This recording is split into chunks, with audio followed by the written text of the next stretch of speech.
आप देख रहे हैं इंडिया न्यूज। सबसे पहले देश, आपके साथ मैं रचना बंसल। बांग्लादेश जहां पर हालत नहीं सुधर रही है, सुधरने के आसार भी नहीं दिख रहे हैं, लेकिन इन सब के बीच में शेख हसीना की गिरफ्तारी की तैयारी जरूर हो रही है और वो हो रही है मोहम्मद यूनुस की तरफ से।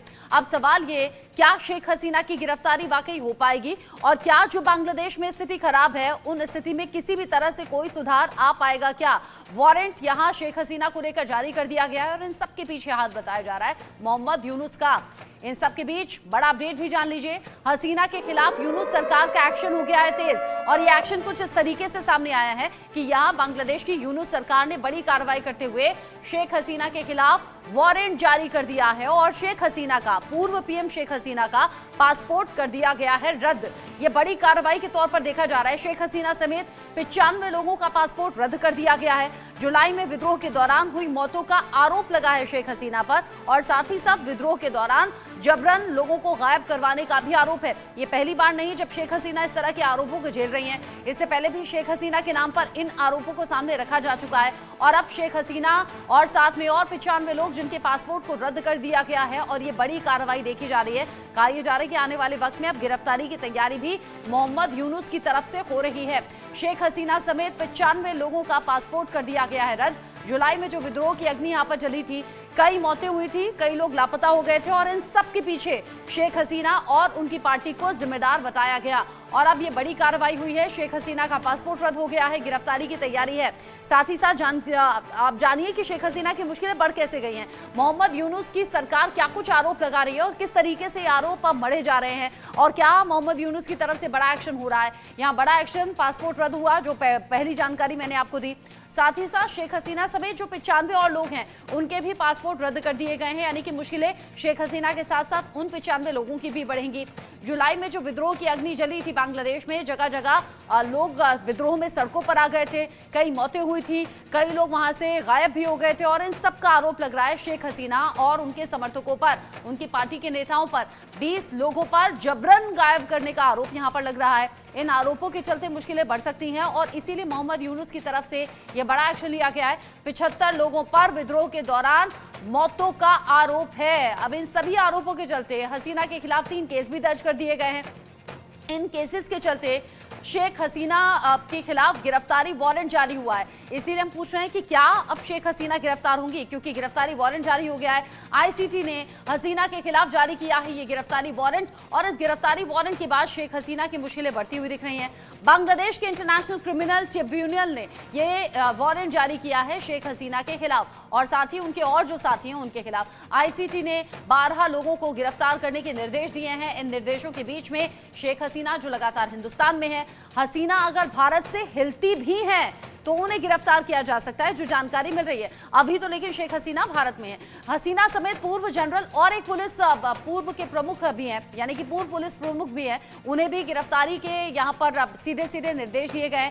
सभी लोगों पर जबरन लोगों को गायब करने का आरोप है और साथ ही साथ जो मौतें हुई उनका भी आरोप लग रहा है हसीना के खिलाफ। दूसरी बार है जब गिरफ्तारी को लेकर वारंट जारी हुआ है, यानी बांग्लादेश में जिस तरीके से तख्ता पलट हुआ उसके बाद भारत में जाकर शरण, यानी कि भारत में आकर शेख हसीना ने शरण ले ली। तब से लेकर अब तक शेख हसीना यही हिंदुस्तान में है और अब इन सब के बीच ही मोहम्मद यूनुस की तरफ से कड़े निर्देश दे दिए गए हैं इंस्ट्रक्शंस को लेकर और यहाँ शेख हसीना और उनके साथ में बहुत से लोगों की मुश्किलें बढ़ सकती हैं। अलग अलग मामले दर्ज हुए हैं, मौतों का भी मामला है, किडनैपिंग का भी, गायब करने का भी मामला है और वहां तख्ता पलट के बाद से ही शेख हसीना की मुश्किलें बढ़ी हैं।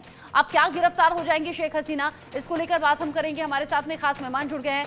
निपुण आलम बयान मेरे साथ में है, विदेश मामलों के जानकार हैं और साथ ही साथ मेजर जनरल रिटायर्ड जेके बंसल सर मेरे साथ में है रक्षा विशेषज्ञ के तौर पर। जैद अनवर मेरे साथ में है राजनीतिक विश्लेषक के तौर पर।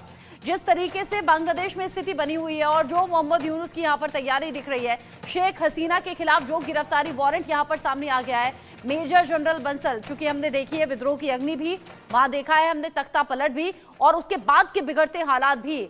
अब इस बीच शेख हसीना की मुश्किलें कैसे बढ़ती हुई दिख रही हैं, क्या हो सकता है? गुड मॉर्निंग रचना जी। देखिए, शेख हसीना की मुश्किल या मुसीबत तो 5 अगस्त 2024 को बढ़ी थी जब उनका तख्ता पलट हुआ था। इससे ज्यादा और क्या उनकी मुसीबत बढ़ेगी। ये अपने ख्याली पुलाव हैं जो बांग्लादेश में वहाँ पे यूनुस और जो उनके चमचे कर रहे हैं, जो एक इंटरनेशनल क्रिमिनल ट्रिब्यूनल उन्होंने अपॉइंट कर दिया है, और जो एक जांच एजेंसी है इंटरनेशनल इंडिपेंडेंट कमीशन किया है, उसके जो Fazlur Rahman retired major general हैं, उनको बोला है कि वो जाकर हिंदुस्तान में उनको इन्वेस्टिगेट या उनको इंटरोगेट करें कि भाई कोई 54 लोगों की मृत्यु या किसी बंगाल राइफल ने किया था, बांग्लादेश राइफल ने। तो ये सब तरह के ऑर्गेनल आरोप हैं जिनका कोई मतलब ही नहीं है। वो इधर उधर की जो चीजें खोज रहे हैं और उसमें अपना टाइम और पैसा बर्बाद कर रहे हैं। तो उससे अच्छा तो अपनी जनता को जो है वो कुछ अच्छा खाना खिलाएं या अपनी इकोनॉमी को ठीक करें। उधर जो अराकान आर्मी ने जो उनके सेंट मार्टिन द्वीप पे कब्जा कर लिया है, 2000 से भी ज्यादा उनके सैनिक वहां हैं, उनको तो देख नहीं रहे। और इधर उधर की चीजें जो कर रहे हैं तो अपना काम करते रहेंगे, उनकी फॉर्मेलिटीज है। उनकी कोर्ट को भी पता है, ये जो इंटरनेशनल क्रिमिनल ट्रिब्यूनल है इसको भी पता है कि इसमें कुछ नहीं हो सकता, क्योंकि उन्होंने कहा कि अगली डेट पर आप जो है उनको अरेस्ट जो किया है उसका एक्शन लीजिए, और अगर आप अरेस्ट नहीं कर सकते हैं तो हमको डिटेल रिपोर्ट दीजिए। मतलब उनको पता है कि वो अरेस्ट नहीं हो सकता डिटेल। तो ये सब एक एक्सरसाइज है। कुछ लोगों को अपना टाइम सब उनको एक काम मिल जाएगा, तनख्वाह मिल जाएगी, और दूसरा जो है इस तरह की जो एक पॉलिसी है उनकी वो बहुत गलत है। और शेख हसीना के जो उसने अपने देश को इतना ऊपर बढ़ाया, इकोनॉमी को अच्छा किया, वहाँ के लोगों की आमदनी को बढ़ाया, तो उसके पीछे पड़े हुए हैं ये लोग। बाकी इसका कोई मतलब नहीं है कि वो कुछ कर पाएंगे। अब वो इंडिया में है, सुरक्षित हैं, जो आगे का है वो करता रहेगा। इंडिया को उन्होंने फॉर्मल रिक्वेस्ट भी भेजी है, लेकिन इंडिया चुप है अभी इस बारे में। और इस तरह से कोई भी पासपोर्ट वो कैंसिल करें, लेकिन इंडिया ने वीजा एक्सटेंड कर दिया है, तो अब कोई ऐसी बात नहीं है। वो यहाँ पर जब तक इंडिया में अच्छी तरह सुरक्षित है। हालांकि इस तरह की एक्सरसाइज बांग्लादेश जो आपने और मोहम्मद यूनुस यूनुस करते की रहे। प्रायोरिटीज का जिक्र किया, वो बिल्कुल ठीक बात है। और निपुण जी का मैं रुख कर लेती हूँ इसी सवाल के साथ। निपुण जी, अगर मोहम्मद यूनुस को बड़ी जिम्मेदारियों के साथ में बांग्लादेश के हालात सुधारने की जिम्मेदारी दी गई थी, अंतरिम सरकार के प्रमुख के तौर पर उनकी प्रायोरिटीज होनी चाहिए थी, वहां पर हालात शांतिपूर्ण रहते, स्थिर रहते। जो अभी पिछले ही दिनों बांग्लादेशी सेना के चीफ ने भी कहा कि आप इन हालातों पर ध्यान दीजिए। उधर जिस बात का जिक्र अभी बंसल सर ने किया, अराकान आर्मी आ रही है, कब्जा कर रही है सेंट मार्टिन, वहां पर जो द्वीप है वहां पर पूरी तरह से कब्जा करने का दावा किया जा रहा है। लेकिन यहां मोहम्मद यूनुस की जो कुर्सी है वो डगमगाती हुई भी दिख रही है, और वो जो उनकी प्रायोरिटीज हैं वो सिर्फ और सिर्फ शेख हसीना और उनके समर्थकों के इर्द गिर्द घूमती हुई नजर आ रही है। ये तो पर्सनल इंटरेस्ट हुआ ना, ये देश के लिए तो आपका कोई इंटरेस्ट ही नहीं हुआ, देश के लिए तो आपने कुछ किया ही नहीं। देखिए रजनी, बिल्कुल सही बात आपने कही। और आप देखिए कि आपने कहा कि जिनके लिए उनको लाया गया था, लेकिन लाए कौन थे? क्या वहां की बांग्लादेश की पब्लिक लाई थी? नहीं, उसको लेकर आए थे वहां पर जो रेडिकल्स हैं, जमात इस्लामी के साथ जुड़े हुए जो संगठन है, जो छात्रों के संगठन है, वो उनको लेकर आए। तो मैं मानता हूं कि उनको ये कहना कि बांग्लादेश की जनता ने उनको चुना, तो वो डेमोक्रेटिक सेटअप से तो आए हुए नेता नहीं है। तो जब डेमोक्रेटिक सेटअप से नहीं आए हैं और जिनकी वजह से आए हैं, जो उनको लेकर आए हैं, वो उन्हीं के इंटरेस्ट की बात, उनके अकॉर्डिंग बात कर रहे हैं। दूसरा भी जो बंसल सर ने कहा, बिल्कुल सही बात कही कि जो मेजर इश्यूज हैं भाई, किसी भी सरकार की पहली जो जिम्मेदारी होती है वो होती है अपने देश की सिक्योरिटी और सॉवरेनिटी को क्या करना, प्रिजर्व करना, उसको सिक्योर करना। लेकिन यहाँ पर क्या है कि बांग्लादेश फेल हो रहा है। और अराकान आर्मी, जिस प्रकार के दावे अराकान आर्मी के हैं कि हमने यहाँ पे नियंत्रण कर लिया, कब्जा कर लिया है, अगर वाकई में वो वास्तविक है, वो सही है, तो ये तो सीधा सीधा बांग्लादेश की जो सॉवरेनिटी है उसके ऊपर हमला है, अटैक है, उस पर ध्यान नहीं है। हम इसको इंटरनेशनल पॉलिटिक्स में, इंटरनेशनल रिलेशन में बोलते हैं कि जनता का जो ध्यान है वो मेजर इशू से हटाकर ऐसे इशू पे लगाओ जिससे लोगों के अंदर एक एंगर, एक गुस्सा हो। और वही बांग्लादेश में देखने को मिल रहा है। और इन सब के बीच ही भारत ने दे दिया है बांग्लादेश सरकार को एक बड़ा झटका। भारत ने फिर से शेख हसीना का जो वीजा है बढ़ा दिया है। भारत ने यूनुस सरकार की मांग को खारिज कर दिया है, यानी कि यूनुस सरकार जो लगातार मांग कर रही थी शेख हसीना को बांग्लादेश लाए जाने की, इसमें भारत सरकार ने बांग्लादेश सरकार को दे दिया है बड़ा झटका। फिलहाल भारत में ही रहेंगी शेख हसीना क्योंकि वीजा बढ़ा दिया है। इस बात का जिक्र भी बंसल सर भी कर रहे थे। बांग्लादेश सरकार वापस लाने की मांग कर रही थी शेख हसीना को, और ऐसे में वीजा बढ़ाकर यहां चुनौतियां खड़ी कर दी हैं मोहम्मद यूनुस के लिए। बांग्लादेश की पूर्व पीएम है शेख हसीना, उनका वीजा भारत सरकार ने बढ़ाया है। हसीना बीते 7 महीने से भारत में शरण लिए हुए हैं। भारत सरकार जिस तरीके से सपोर्ट कर रही है, हसीना का वीजा ऐसे वक्त में बढ़ाया है जब बांग्लादेश ने उन्हें वापस लाने की मांग की। बांग्लादेश सरकार ने हसीना का पासपोर्ट रद्द कर दिया और यहां उनके खिलाफ गिरफ्तारी वारंट भी जारी कर दिया। बांग्लादेश की मोहम्मद यूनुस के नेतृत्व नेतृत्व वाली सरकार ने भारत से शेख हसीना के प्रत्यर्पण का अनुरोध किया, रिक्वेस्ट की। हालांकि भारत ने हसीना का वीजा बढ़ाकर यूनुस सरकार को संकेत दे दिया है कि प्रत्यर्पण अनुरोध फिलहाल ठंडे बस्ते में रहेगा। ऐसे में अब मोहम्मद यूनुस की सरकार के अगले कदम पर भी भारत की नजर होगी। जैद अनवर जी, जो हालात अभी यहाँ पर बने हुए बांग्लादेश में नजर आ रहे हैं और जो भारत ने अभी स्टेप लिया है यहाँ वीजा बढ़ाने को लेकर, इसे कैसे आप देखेंगे? और क्या शेख हसीना का भारत में रहना ही एक बड़ा रीजन हो सकता है जो पिछले कुछ दिन से बांग्लादेश भारत को आंखें तरेर रहा है? देखिए, मैंने इससे पहले भी, दरअसल बात यह है कि जब एक जमहूरियत से सरकार चुन के आती है और उसे उखाड़ के फेंका जाता है, या जिस तरह से उनको वहां से अपने मुल्क को छोड़ के आना पड़ा, हमारे मुल्क में कहीं ना कहीं लास्ट वीक एक मैसिव रैली हुई है बांग्लादेश, ढाका में ना। तो एक मैसेज जो आवाम के बीच में ना, फिर वो बात शुरू हो चुकी है कि हमने एक गलत डिसीजन लिया है और एक गलत डिसीजन को हम लोगों ने सपोर्ट किया है। तो जब चीज इस तरह का माहौल, जब सरकार डेमोक्रेटिक वे से आती है, जब उखाड़ के फेंका जाता है, तो लोग अपने सवाल फिर करते हैं कि आप क्या कर रहे हैं। जब उनको एक चीज बेहतर नहीं मिलता तो वो सोचते हैं जो पहले थे वो बेहतर थे। कहीं ना कहीं मुल्क तरक्की किया था, जीडीपी स्ट्रांग हुआ था बांग्लादेश का, हम मिसाल देते थे बांग्लादेश का। तो ये तमाम चीज बातें शुरू हो चुकी हैं। तो आवाम कहीं ना कहीं तरक्की चाहती है वहाँ की। और रोहिंग्या एक बहुत बड़ा मसला था, उसका डिसीजन भी इनका गलत हुआ, शेख यूनुस साहब का। अब आते हैं कि पॉलिटिकल लोग तो ये है नहीं, इन्हें लाके एक पिट्ठू की तरह बैठाया गया है, किंग मेकर तो कोई और था। ये तमाम बात निकल के आई थी। मगर अभी इम्पोर्टेंट ये है कि जब ये देखते हैं कि कहीं ना कहीं ये कमजोर होते जाते हैं, तो ये एक ऐसी चीज है, शेख हसीना एक ऐसा घंटी बना चुके हैं कि इसको बजाएंगे तो पूरे आवाम को एक मैसेज दे पाएंगे। और उसको इंटरनेशनल मीडिया या इंडियन मीडिया इससे बात रखेगी और इससे एक प्रेशर गेन होगा हमारे माशरे से। मुराद है कि बांग्लादेश के तमाम माशरे में एक बात शुरू होगा, कहीं ना कहीं ये चेस पे है, अभी तक इन्होंने सेटल डाउन नहीं किया है कि नेक्स्ट स्टेप कुछ और ले। मगर अब आते हैं हिंदुस्तान का आईन, हिंदुस्तान का दस्तूर और हिंदुस्तान का एक्ट ये बताता है कि अगर पॉलिटिकल असाइलम कोई भी लेता है हमारे मुल्क में, अगर शरण लेता है तो उसे दिया जा नहीं सकता। अगर दिया जा सकता तो दाई लामा साहब भी थे, तो वो पहलू की बात ही नहीं हो सकती। हिंदुस्तान इनको जितना दिन तक ये रहना चाहती है, हिंदुस्तान पे ये खुले मिजाज से, खुले दिल से यहाँ रह सकती है। हिंदुस्तान का वेलकम करेगा कोई भी सरकार हो।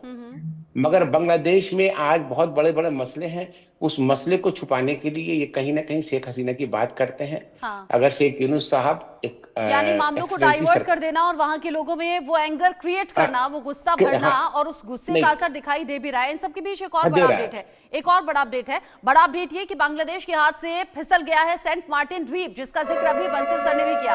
अराकान आर्मी का सेंट मार्टिन द्वीप पर पूरी तरह से कब्जा हो गया है, यही दावा अराकान आर्मी ने किया भी है। बांग्लादेश के हाथ से फिसल गया है सेंट मार्टिन द्वीप।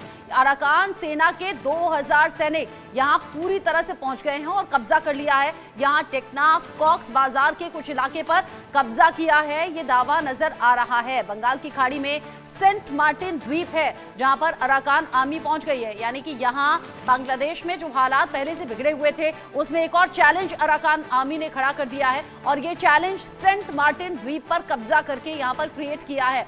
यानी ये बड़ा अपडेट है। अराकान आर्मी लगातार अपने कदम को बढ़ा रही है, सेंट मार्टिन द्वीप पर कब्जा कर लिया है। अब इसे नक्शे के जरिए समझिए कि किस तरीके से अराकान आर्मी ने बांग्लादेश के लिए मुश्किलें बढ़ा दी हैं। ये देखिए, इस तरफ भारत है और ये बांग्लादेश है, बॉर्डर इनका सटा हुआ है, और यहाँ है म्यांमार जहां पर लगातार अराकान आर्मी आगे कदम बढ़ाते हुए, और ये जो पूरा एरिया है यहाँ रखाइन स्टेट जहां पर अराकान आर्मी पहुंचा और रखाइन प्रांत पर अराकान आर्मी कब्जा करने के इरादे से आगे बढ़ रहा है। 18 में से कुछ 15 ऐसे इलाके हैं जहां पर कब्जा कर भी लिया है। ये टेकनॉफ का इलाका और ये है सेंट मार्टिन द्वीप जहां पर हम कब्जे की बात करें, यानी कि यहां पर अराकान आर्मी के 2000 सैनिक मौजूद हैं। कॉक्स बाजार, रोहिंग्या कैंप यहीं पर है, और ये जो पूरा इलाका है ये बांग्लादेश का सेंट मार्टिन द्वीप जहां पर अब अराकान आर्मी कब्जा कर रही है।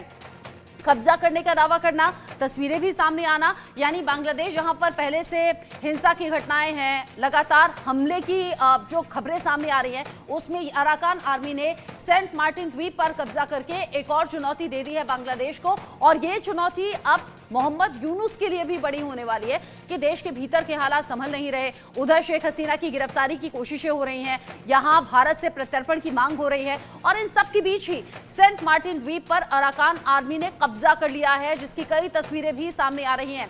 कुछ इस तरीके से सेंट मार्टिन द्वीप नजर आता है जहां पर अराकान आर्मी ने कब्जा किया है। अराकान की आर्म्स पावर आखिर है क्या, ये भी आप जानिए। जुलाई 2020 जब $1 मिलियन के चीनी हथियार जब्त किए गए, अराकान की जो आर्म्स पावर है वो बहुत ज्यादा मजबूत है, ताकतवर है। और किस तरीके से यहाँ ताकत बढ़ती हुई नजर आती है। नवंबर 2019 जब अराकान आर्मी से चीनी निर्मित हथियारों का स्टॉक जब्त किया गया था, FN-6 एंटी एयरक्राफ्ट गन मिली, RPG 40,000 राउंड गोला बारूद यहां से जब्त किया गया। जिस तरीके से अराकान आर्मी ताकतवर है, आगे बढ़ रही है और सीधे सीधे टक्कर लेती हुई नजर आ रही है। अब उसका नतीजा भी तो देख लीजिए, सेंट मार्टिन द्वीप पर कब्जा कर लिया है और अराकान आर्मी अगर इसी तरीके से आगे बढ़ती रही, बांग्लादेश के बाद में 1971 के बाद में अराकान आर्मी अगर इस पूरे प्रांत पर कब्जा कर लेती है, जिसमें सेंट मार्टिन द्वीप भी शामिल अब हो गया है, तो बहुत जल्द ऐसा हो सकता है कि ये विद्रोही आगे बढ़ें और अपने नए मुल्क की स्वतंत्रता की घोषणा भी कर दें। और ये बांग्लादेश में, जब बांग्लादेश की स्थापना हुई थी 1971 में,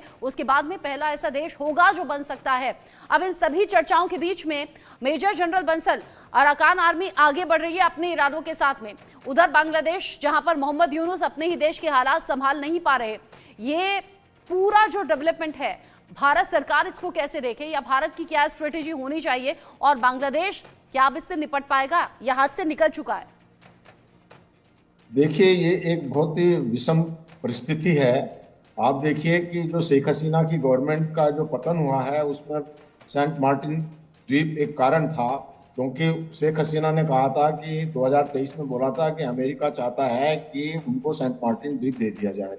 अब अमेरिका ने जो है शेख हसीना को तो हटा दिया, लेकिन सेंट मार्टिन द्वीप के में ऊपर में जो अराकान आर्मी है, और जैसे आपने कहा कि अराकान आर्मी को आर्म सप्लाई कर रहा है चाइना, तो चाइना का इंटरेस्ट इसमें है और चाइना इसको बढ़ावा दे रहा है। और चाइना अगर वहाँ पे आ जाता है तो पूरे खित्ते, पूरे रीजन के लिए बहुत एक खतरनाक होगा, एक जो है इंस्टेबिलिटी आ जाएगी। तो भारत को इस पे एक संज्ञान लेकर के इसी तरह से इसको रोकना है।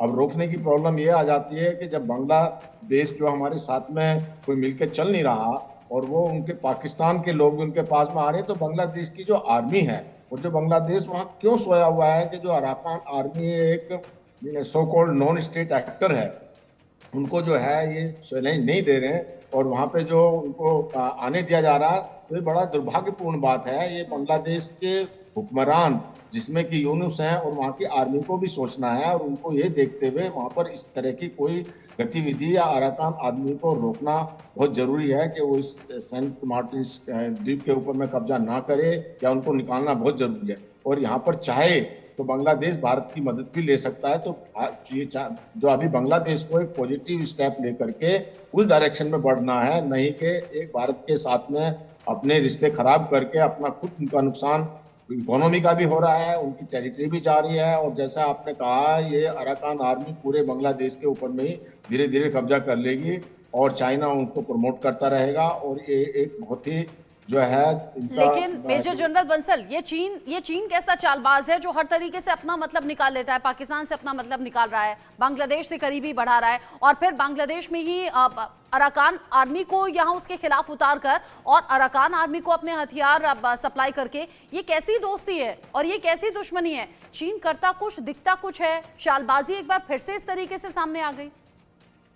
बिल्कुल, आपने कहा चीन तो कर ही रहा है, लेकिन आप ये देखिए ना, अमेरिका की दूरदर्शिता नहीं है।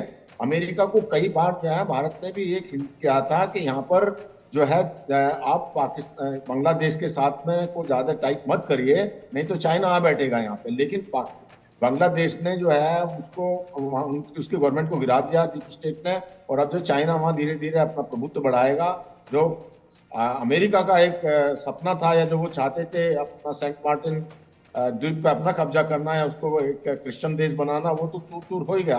तो ये इस तरह से जो बहुत बड़े बड़े खिलाड़ी भी बातों को समझ नहीं पाते, दूर की नहीं सोच पाते और एक शॉर्ट साइटेडनेस के अंदर में इस तरह के एक्शन ले लेते हैं। जी, जिस तरीके से बांग्लादेश में अभी हालात हैं निपुण जी, क्या देख रहे हैं इसका फ्यूचर आप? मोहम्मद यूनुस से हालात संभल नहीं रहे, शेख हसीना पर पूरी तरीके से उनका फोकस है कि किस तरीके से गिरफ्तारी हो जाए, किस तरीके से वो जो उठती हुई आवाजें उन्हें दबा दिया जाए। लेकिन यहाँ बांग्लादेश अंदरूनी हालात नहीं संभाल पा रहा। उधर सेंट मार्टिन द्वीप पर कब्जा करने के बाद अराकान आर्मी निकल ली। यहाँ तो अमेरिका की स्ट्रेटेजी भी इसका मतलब फेल हो गई।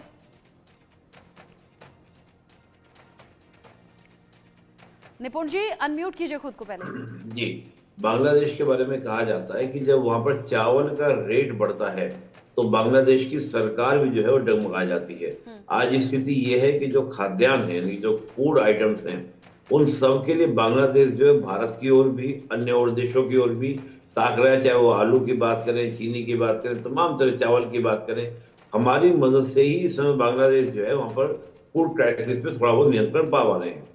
अब दूसरी बात, जब हम अंदरूनी बात करते हैं, कि बिल्कुल निश्चित बात है कि हम 1971 से ही देखें तो आपको देखने को मिलेगा बांग्लादेश में 3 गुट आपको देखने को मिलेंगे। एक गुट जो शेख मुजीबुर रहमान के नेतृत्व में था, वो भारत के यानी कि प्रो इंडिया था। एक गुट ऐसा था जो अमेरिका और पाकिस्तान के साथ में जाने की बात कर रहा था, और एक गुट ऐसा भी था जो चीन और रशिया तक की बात कर रहा था। अभी जो हम अराकान आर्मी की बात कर रहे हैं, तो अराकान आर्मी ने जिस प्रकार के स्टेटमेंट दिए हैं हाल के दिनों में, जैसे हम देखें जो कालाधार मल्टी ट्रांजिट रूट है, उसको कहा कि हम उसको रिवाइव करेंगे, भारत से जोड़ने का प्रयास करेंगे। और अराकान आर्मी को जो वेपन मिल रहा है वो चीन की ओर से मिला, निश्चित रूप से। अब यहाँ पर क्या है कि अमेरिका जो है कि अमेरिका यहाँ पर फेल हो गया। मैं ऐसा नहीं मान पा रहा हूँ कि अमेरिका फेल हो गया। रीजन क्या है? देखिए, अमेरिका चाहता यही था कि भारत के दोनों बॉर्डर पर, इधर आपका वेस्ट बॉर्डर और ईस्ट बॉर्डर, ये आपका अनस्टेबल हो। जब अनस्टेबल होगा तो यहाँ पर भारत जो है ज्यादा अलाइनमेंट करेगा किससे? अमेरिका से। और अमेरिका से अलाइनमेंट होगा तो ब्रिक्स, एससीओ जैसे ऑर्गेनाइजेशन से, या चीन के साथ अभी जो हमारे समझौते हुए बॉर्डर को लेकर, उनसे दूर होगा। तो हमेशा देखिएगा कि अमेरिका की 2 पॉलिसीज रहती हैं। जो उसके एनिमी है उनके साथ तो स्ट्रेटेजिकल वॉर करता है, और जो उसके फ्रेंड कंट्रीज को बोलता है उनके साथ चेक एंड मैट के लिए या तो समस्याएं उनकी खुद की अंदरूनी उठाने का प्रयास करता है, या नई तरह की समस्याएं उन देशों के सामने खड़ा करता है। तो बांग्लादेश को अनस्टेबल करके ये तो कहीं ना कहीं भारत के नुकसान की, और अमेरिका ये तो चाहता है कि जितना ज्यादा भारत पे प्रेशर होगा, दबाव होगा, उतना ही ज्यादा भारत जो है अमेरिका का कैप्टन बनेगा अगेंस्ट ऑफ चाइना। और ये बात चीन बोलता है, ये बात अमेरिका। तो अभी क्या है कि फिलहाल ये है, ये निश्चित है कि बांग्लादेश को मोहम्मद यूनुस ने कई दर्शक पीछे फेंक दिया है, जिसको शेख हसीना निकाल कर लाई थी। तो आप देखिए पर कैपिटा इनकम में आप देखिए पाकिस्तान से आगे, बहुत सारे पैरामीटर आप देखेंगे तो पाकिस्तान से आगे, यहाँ तक कि भारत तक कुछ चुनौती बांग्लादेश देने लगा था शेख हसीना के नेतृत्व में। आज वो बांग्लादेश खाने के लिए, फूड के लिए परेशान है, तंग है, फंड के क्राइसिस वहां पर है। और ऐसा ही चलता रहा तो वो दिन दूर नहीं है कि जो स्थिति आज पाकिस्तान की है, हालांकि मानू को लगभग हो चुका है। आप उनका फॉरेक्स देखिए, फॉरेक्स भी उनका ठीक खाली है हो आपने, चुका है। यही तो पाकिस्तान के साथ भी है ना, वहां भुखमरी है, कंगाली है, लेकिन उसकी प्रायोरिटीज है कि किस तरीके से आतंक के बीज बोना है, कैसे भारत के खिलाफ में साजिशें करनी है। जैद अनवर जी, जो हालात पाकिस्तान में दिखाई पड़ते थे और जो हम कुछ दिन पहले चर्चा करते थे कि बांग्लादेश का वही हाल होने वाला है, वो लगभग हो चुका है। बावजूद इसके भारत मदद के लिए हाथ पाकिस्तान के लिए भी बढ़ाता है। बांग्लादेश को भी मदद पिछले दिनों पहुंचाई गई थी नेबरहुड फर्स्ट पॉलिसी के तहत। लेकिन भारत ये बड़ा दिल कब तक दिखाता रहे जब भारत की पीठ में बार बार खंजर घोंपे जा रहे हैं? देखिए, अभी भारत का ये हाल है, इस तरह आप इसको ले लें कि देखिए अमेरिका कहीं ना कहीं ये कठपुतली की सरकार है, ठीक है जी। अब ये क्या कर रहे हैं कि जो प्रोमिसेस लाए गए हैं, जिनको ला के बैठाया गया है, इनको एक काम दूरदर्शी वाली बात है। कहीं ना कहीं अगर हम पेशिन गोई करें, अगर कुछ प्रोटेक्ट करें कि इन द फ्यूचर क्या होने वाला है, तो ये एक जो सेंट मार्टिन आइलैंड है, इसको कहीं ना कहीं एक आर्मी बेस के बात हो रही थी। ये स्टेटमेंट शेख हसीना साहिबा का था कि हमसे ये मांगा गया, मैंने नहीं दिया। एक वेस्टर्न कंट्री ने मुझसे ये बात कहा था, इनका ये स्टेटमेंट था। उसके बाद मेरे साथ ये हादसा हुआ। अब आता हूँ कि वापस लेके कि कहीं ना कहीं एक तैयारी करी जा रही है। तो इसमें सबसे बड़ा अगर रंगा करेगा भी तो कोई करेगा तो भारत करेगा। अगर कल बांग्लादेश खड़े होके अगर किसी से हेल्प भी लेता है, अमेरिका से हेल्प भी लेता है, तो कल भारत को उस तरह नजरिए से उस अपने मुल्क में इस तरह से पेश किया जा रहा है कि भारत हमारा दुश्मन है, हमारे दुश्मन को पनाह दिया है। तो इसीलिए ये तमाम चीज ओवरऑल कहीं भी आता है कि एक बेस के लिए तैयारी करने के लिए चीन बहुत तेजी से बांग्लादेश में इन्वेस्ट कर रहा था उस दौरान जब शेख हसीना की सरकार थी। मगर जैसे ही एक सरकार बदलती है, चीन अपना पूरा एक हालात बदल दिया। तमाम चीज बदलने के बाद उसने उस सरकार को सबसे पहले वेलकम किया है, इंडिया एंड चीन ने दोनों ने। तो अब आते हैं कि ओवरऑल बात यही आती है कि जो पेशिन गोई यही है कि आने वाले कल में अगर कल ये सेंट मार्टिन आइलैंड अगर दिया भी जाएगा अमेरिका को, समहाउ अगर इंडिपेंडेंट किया भी जाएगा या उनको मिलिट्री बेस दिया भी जाएगा, तो इंडिया बहुत बड़ा एक दीवार बनेगा। और इंडिया बनना चाहिए, इसलिए कि हमारे सिक्योरिटी का मामला है। और हम नहीं चाहते हैं कि अमेरिकन आके हमारे खाड़ी में बैठ के वो चीन कहीं ना कहीं बड़ा हो चुका है। चीन ग्रो कर रहा है, अब अल्फाज नहीं इस्तेमाल हो सकता। चीन बड़ा हो चुका है, चीन बात कर रहा है पूरी दुनिया में। और 20 तारीख तक डोनाल्ड ट्रंप जब तक अपने शपथ लेके बैठेंगे नहीं, तब उसके बाद क्या टैक्स। डोनाल्ड ट्रंप तो किसी से वार करेंगे नहीं, मगर वो कहीं ना कहीं एक बिजनेस ट्रेड वार तो करेगा पूरे दुनिया से। क्या उनका एक्सपीरियंस रहा है। अभी इंग्लैंड पे 5% इंपोर्ट ड्यूटी लगाने पे बातचीत चल रही है, इधर पे चीन से कितने ही चीज पे ड्यूटी लगा देंगे, इनपुट ड्यूटी। इंडिया से बातचीत चल रही है, तो एक माहौल बनेगा जैसे ये सरकार में आएंगे। अभी इंडिया से तमाम के तमाम पे जो इम्पोर्ट ड्यूटी है वो तमाम चेंज होगा। अब तो ये तमाम चीज पूरे दुनिया को परेशान होगा। अमेरिकन तारीख में जो भी प्रेसिडेंट आए हैं, या तो वो वार करके अपने मुल्क में पैसा लाए हैं, अपने मुल्क के लोगों को प्रोटेक्ट किया है, या तो इकोनॉमिकली वार करके प्रोटेक्ट किए हैं। समहाउ आप अगर गोली मार दें किसी को या स्लो पॉइजन दे दें, ये दो पहलू होता है अमेरिकन पॉलिसी में। मगर हम किस नजरिए से देखते हैं, हमें आस्ते आस्ते मारा जाता है या हमें एक साथ खड़े होकर गोली मारा जाता है, ये दो पहलू होता है। अब आते हैं ओवरऑल बांग्लादेश। आज जो ला के सरकार पे बैठाया गया है शेख यूनुस साहब को, he could be a very good, deserve to be have, के नोबेल प्राइज के हकदार हैं, मगर वो कहीं ना कहीं एक पॉलिटिकल लोग तो नहीं है, डिसीजन मेकर तो नहीं है इस पहलू पे। इसको तो आपको मानना होगा। और जो भी सरकार में इनके साथ ही ये तमाम एक्सपीरियंस वाले लोग नहीं है, सब एक बाराती है जो वाहवाही करके इनको बैठा दिया गया है तमाम लोगों को जो इर्द गिर्द इनके हैं। तो इन तमाम लेक ऑफ द एक्सपीरियंस भी है इनके पास। और जो डिसीजन मेकर है, कहीं ना कहीं किंग मेकर जो है, जो डिसीजन मेकर है, उनका जो पेशिन गोई है, जो फ्यूचर है, कि कल अगर अमेरिका ये अरकान आर्मी इनसे बगावत करे तो कल अमेरिका इनसे इन्वॉल्व करेगा इनको प्रोटेक्ट करने के लिए। ये इंडिया की तरफ नहीं रहता है। आप हमारे दुश्मन, मैं निपुण जी से सवाल पूछ लेती हूँ। निपुण जी, डोनाल्ड ट्रंप सत्ता संभालने की तैयारी कर रहे हैं, लेकिन उससे पहले हम कुछ हलचल बढ़ती हुई देख रहे हैं, क्योंकि डोनाल्ड ट्रंप के जीतने की खबर जाहिर सी बात है कुछ देशों को और कुछ राष्ट्र प्रमुखों को पसंद नहीं आई थी। अब उसका असर यह है कि कनाडा में जस्टिन ट्रूडो इस्तीफा दे चुके हैं, बांग्लादेश में मोहम्मद यूनुस की बेचैनी बढ़ गई है, चीन चालबाजियां चल रहा है, लेकिन वो जानता है कि डोनाल्ड ट्रंप जब सत्ता संभालेंगे तो चीजें वैसी नहीं होंगी जैसे अभी नजर आ रही हैं। क्या चेंजेस आ सकते हैं पॉजिटिवली जिन्हें हम इन फ्यूचर देख रहे हैं 20 तारीख के बाद? बिल्कुल, देखिए आपने बिल्कुल सही बात की। अभी तो नॉर्थ कोरिया का भी आप देखिए जो परसों मिसाइल टेस्ट उसने किया, ये पूरा एक एनवायरनमेंट जो था चेंज करने का प्रयास अमेरिका के द्वारा किया जा रहा था, चीन भी प्रयास कर रहा था। पर देखिए जैसे डोनाल्ड ट्रंप का जो हम 2017 से 20 का कार्यकाल देखते हैं, तो उनका कार्यकाल यही था कि हमको इकोनॉमिकली फोकस करना है, और अमेरिका का पूरा इंटरेस्ट ये है कि उसको किसी भी तरह के कॉन्फ्लिक्ट में नहीं जाना है, क्योंकि अमेरिका को पता है कि जितना ज्यादा हम कॉन्फ्लिक्ट में जाएंगे। और अभी आप जानते होंगे 3 हमले वहां पर हुए, जो आपने सुना होगा बस में जो न्यूयॉर्क पे जहाँ पे धमाके हुए, कभी आपका ट्रक जाके भीड़ में लगा दिया गया या ब्लास्ट हो गया। उसके बाद भी डोनाल्ड ट्रंप की बहुत ही सधी हुई प्रतिक्रिया आई। नहीं तो अगर ये पहले वाला अमेरिका होता तो 9/11 इंसिडेंट जैसी कहानी जो थी उसको क्या करके आगे लेके चल सकता था, कि टेररिज्म को जो उसने इंटरनेशनल टेररिज्म बोला था। लेकिन मैं मान के चल रहा हूँ कि जो डोनाल्ड ट्रंप हैं वो ध्यान देंगे केवल अपने इकोनॉमिकल इश्यूज पर, इकोनॉमी को उठाने के पर। नाटो के साथ भी वो कहेंगे कि जितने कंट्री नाटो के हैं वो सब अपना डिफेंस बजट खुद बढ़ाए। चाहे वो जापान की बात हो, मुझे अच्छे से याद, जब डोनाल्ड ट्रंप पिछली बार थे तो उन्होंने जापान से कहा था कि आपको 10 बिलियन एनुअली खर्च करना पड़ेगा अपने डिफेंस के बजट के ऊपर, जहां आप केवल 2 बिलियन खर्च करते हैं। तो इस प्रकार की बात अगर आती है तो मुझे लगता है कि इस प्रकार के जो कॉन्फ्लिक्ट ये पूरा मोहम्मद यूनुस को जो बनाया गया है, इस प्रकार की जो नोटंकी बांग्लादेश में है, निश्चित रूप से कम हो गई। मुझे लगता है कि इसी वजह से ये बहुत तेजी से प्रेशर भी क्रिएट किया जा रहा है भारत के ऊपर, कि शेख हसीना को तो आज पासपोर्ट रद्द कर दिया, आज ये कर दिया, तमाम तरह के बयान आए। ये तो बीच में भी कम हुए हैं, क्योंकि जब वहां पे आर्मी जो चीफ चीफ हैं, उन्होंने आगे जो बयान दिए, क्योंकि वहां पे एक इंटरनल क्या है कि बांग्लादेश की आर्मी के अंदर भी आपको 3 गढ़े देखने को मिलेंगे। अभी वहां पर जो गढ़ा है वो कहीं ना कहीं चीन समर्थित या समर्थित वाला जो गढ़ा है वो थोड़ा हावी है, लेकिन आने वाले समय में क्या होगा कि वो सब चीजें ऑटोमेटिकली शांत होंगी। और मैं मान के चल रहा हूँ कि 20 जनवरी के बाद हालात बहुत तेजी से बदलेंगे। हो सकता है कि मोहम्मद यूनुस को खुद वहां से अपने देश से भागना पड़े, और अपने जस्टिन ट्रूडो का बिल्कुल शानदार एग्जाम्पल आपने दिया है। बिल्कुल मुझे ऐसा लगता है। ठीक है, होपफुल रहते हैं, पॉजिटिव रहते हैं कि कुछ चेंजेस आएंगे और ये चेंजेस पॉजिटिवली आएंगे। बहुत शुक्रिया निपुण जी, जैद अनवर जी, हमारे साथ इस डिस्कशन में साथ में रहने के लिए।